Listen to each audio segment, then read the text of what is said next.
Post-apocalypse in Polo Park.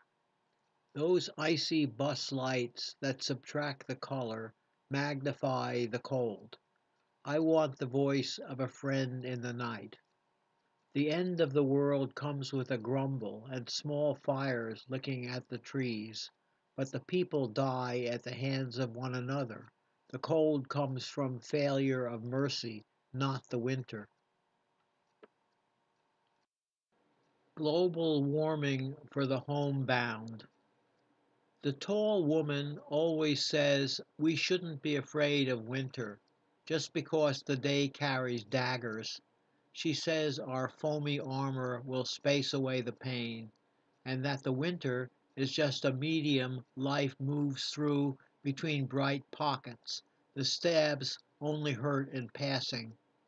I know why the tall woman can say this, because she has a car and a large family.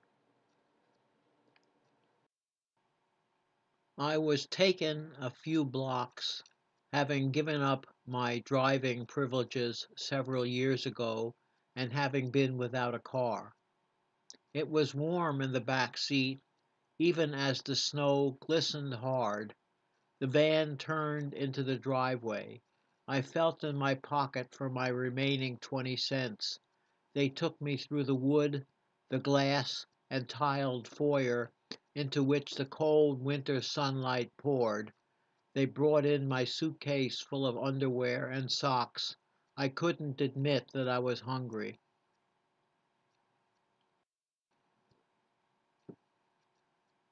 Visitations. When I think of Joyce tonight, I'm subject to the justice of the void.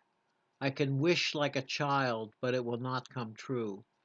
Winter is the best time to think of it, when my coat is not enough to keep out the truth of the cold. I can plead that I had no choice, but I merely watch another tightening of the vice and listen to the alarm drawing blood in my ear.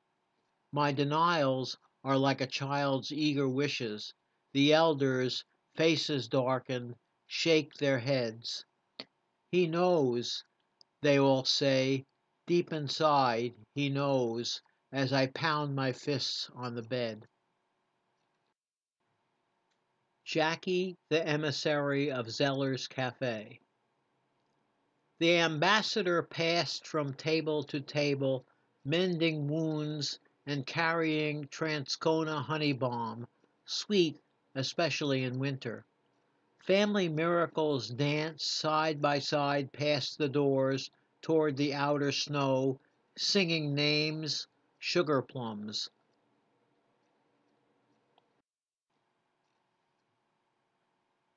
The fog is very thick today, lubricating space like a cushion. I can't speak in it. Voices don't shake this air. Doorbells don't ring. The telephone sits uselessly with all its gay little red lights waiting. The space is so contained, freedom cold, pathways marked in the snow.